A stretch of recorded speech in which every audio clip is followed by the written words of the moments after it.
दोस्तों, स्वागत है आप सभी का हमारे YouTube चैनल कंपास एजुकेशन में। तो आज हम स्टार्ट करने वाले हैं एपी, जो 10th क्लास के लिए भी है और एक कॉम्पिटिटिव एग्ज़ाम के लिए भी है। ठीक, तो एपी सबसे पहले समांतर श्रेणी होती क्या है, अर्थमेटिकल प्रोग्रेशन होती क्या है। तो अर्थमेटिक प्रोग्रेशन वो सीरीज़ होती है या वो श्रेणी होती है जिसमें इक्वल इंक्रीमेंट और इक्वल डिक्रीज़, यानी या तो समान संख्या में वृद्धि होगी या समान संख्या में कमी होगी। तो इस तरह से जो सीरीज़ बनती है ना, वो हमारी क्या कहलाती है, समांतर श्रेणी। ठीक, आओ एक एग्जाम्पल के तौर पर देखते हैं। जैसे 9, मैंने 3 का इंक्रीमेंट करा, 9 और 3 12, फिर 3 का करा 15, फिर 3 का करा 18। तो ये जो श्रेणी बनी ये हमारी क्या हुई, एपी। क्या हुई ये, एपी। तो इसमें जो है ना, हर टर्म के देखो, हर एक पद के बीच में कॉमन जो है ना वो डिफरेंस, जो कॉमन डिफरेंस है हमारा 3 का यहाँ पर है इन दोनों के बीच में, तो 3 का ही यहाँ पर है और 3 का ही यहाँ पर है। अब आगे भी चलेंगे तब भी हमारा डिफरेंस 3 का ही रहेगा। तो इस तरह से ये क्या बनी, एपी, यानी समांतर श्रेणी बनी। अब इसमें थोड़ा सा एक देखो वो है कि भाई इस मान लेता हूँ मैं, ये A1 है, ये A2 है, ये A3 है और ये A4 है। जो A1 है वो डिनोट करेगा A, यानी फर्स्ट टर्म या प्रथम पद, पहले पद को प्रथम पद, इसको बोलेंगे हम इस सीरीज़ का फर्स्ट टर्म या प्रथम पद। इसके बाद एक इसमें आता है डी, इसको बोलते हैं सार्वंतर या कॉमन डिफरेंस। अब कॉमन डिफरेंस देखो, ए की तो हमें पता थी डायरेक्ट, भाई पहला पद है तो वो ए। अब कॉमन डिफरेंस डी नई चीज़ आ गई।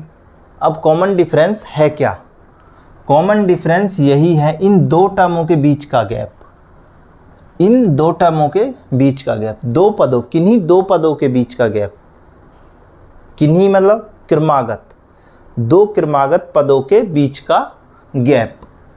जो कॉन्जिक्यूटिव क्या है, नंबर है ना, ये पद है, इनके बीच का गैप क्या कहलाएगा, सार्वंतर। जैसे डी निकालने A2 में से मैं A1 को माइनस करूँगा या A3 में से A2 को माइनस करूँगा, ऐसे ही A4 में से A3 को माइनस करूँगा, तो हमारा क्या निकल के आएगा, D निकल के आएगा। अब नेक्स्ट आता है इसमें N। N होता है पदों की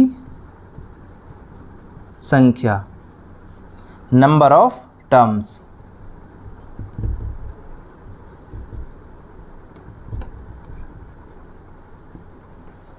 पदों की संख्या। इसमें एक चीज़ और है, TN। TN का मतलब होता है nth टर्म,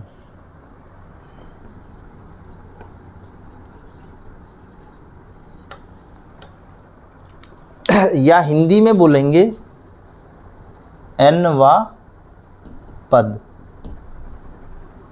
nवां पद या nth टर्म, ये जो है। अब इस TN का जो फॉर्मूला है, इसको अंतिम पद भी बोलेंगे, लास्ट टर्म।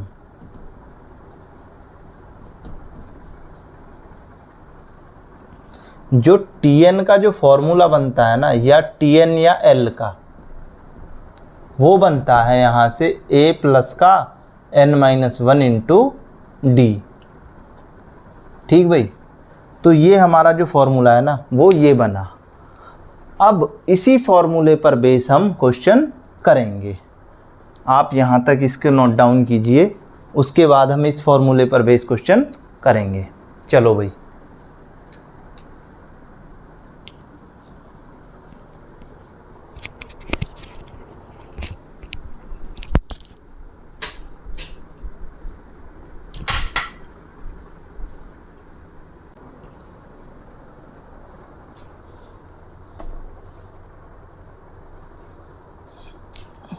क्वेश्चन सेम है, क्वेश्चन सेम है। मेरे को यहाँ से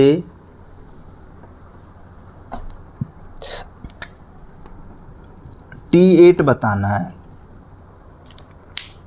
T8।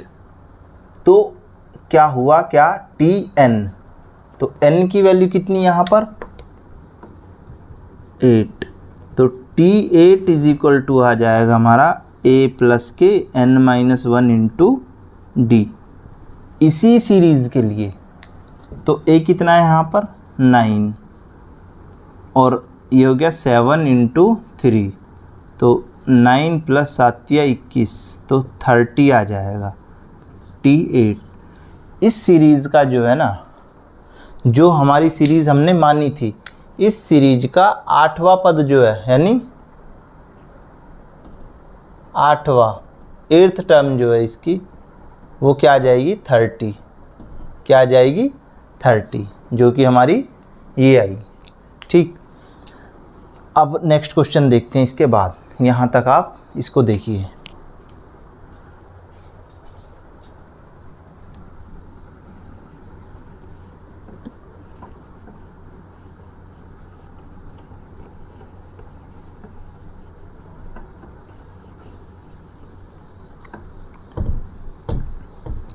फॉर्मूला हमारा यही अभी चलेगा, ठीक, Tn वाला ही क्वेश्चन है हमारा।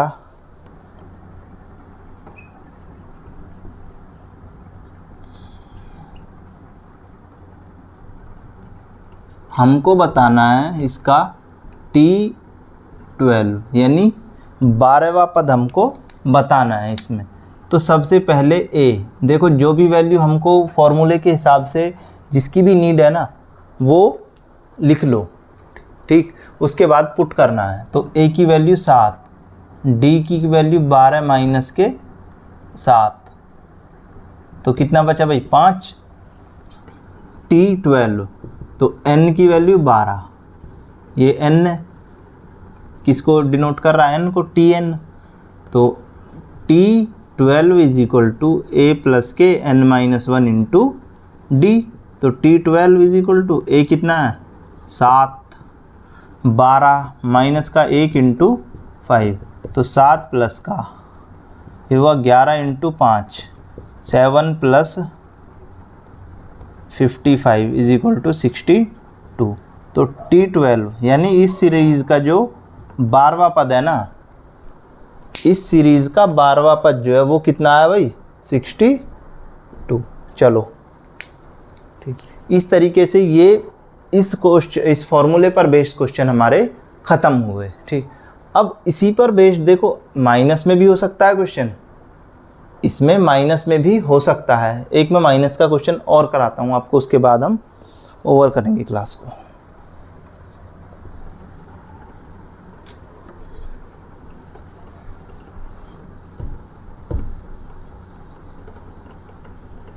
चलो, माइनस का क्वेश्चन क्या है, माइनस के 11 माइनस के 8, माइनस के 11 माइनस के 8 माइनस के 5, ठीक, माइनस का 2। इसका हमें पूछी है T8। तो सबसे पहले वही A की वैल्यू माइनस के 11, D की वैल्यू माइनस के 8। देखो D की वैल्यू निकालने के लिए मैं दूसरे वाली टर्म में से, यानी इस 8 में से इसको माइनस करूँगा। देखना भाई, माइनस के 8 है, माइनस करूँगा मैं कितने को, माइनस 11 को।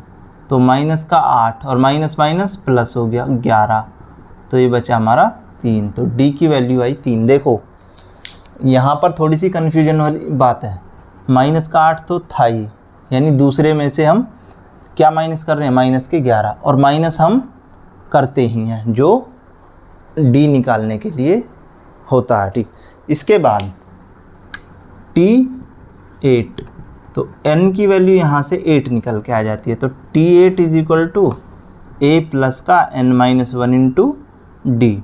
देखो भाई, माइनस के 11 प्लस 8 माइनस 1 इंटू 3, तो माइनस के 11 प्लस के 7 इंटू 3, 21, तो कितना बचा भाई, देखो सिंपल, माइनस के 11 प्लस के 21 तो 10, तो T8 इज इक्वल टू क्या आया हमारा 10 आ गया भाई। तो इस सीरीज़ का जो है ना 8वां जो टर्म होगा वो कितना होगा 10 होगा। चलो भाई ख़त्म। तो आज की क्लास को यहीं ख़त्म करते हैं। अब नेक्स्ट क्लास में जो है ना ये सम वाले क्वेश्चन देखेंगे। इन सीरीज़ तो यही रहेगी एपी ही। अब एपी की जो वैरायटी है ना वो एक तो इस टाइप के क्वेश्चनों के लिए है, एक सम के लिए है और एक जब हमारा लास्ट टर्म दिया हो, एक वो है। तो इसमें से जो क्वेश्चन बनेंगे ना, अब हम जैसे जैसे फॉर्मूला पढ़ाया है ऐसे ही हमने इस पर बेस क्वेश्चन करा दिया। अब नेक्स्ट क्लास में हम क्या करेंगे कि एपी के जो योगफल वाले जो सम वाले क्वेश्चन है ना उनको देखेंगे और उन्हीं पर बेस हम कल क्वेश्चन भी करेंगे। ठीक है भाई, चलो क्लास को यहीं पर ख़त्म करते हैं आज।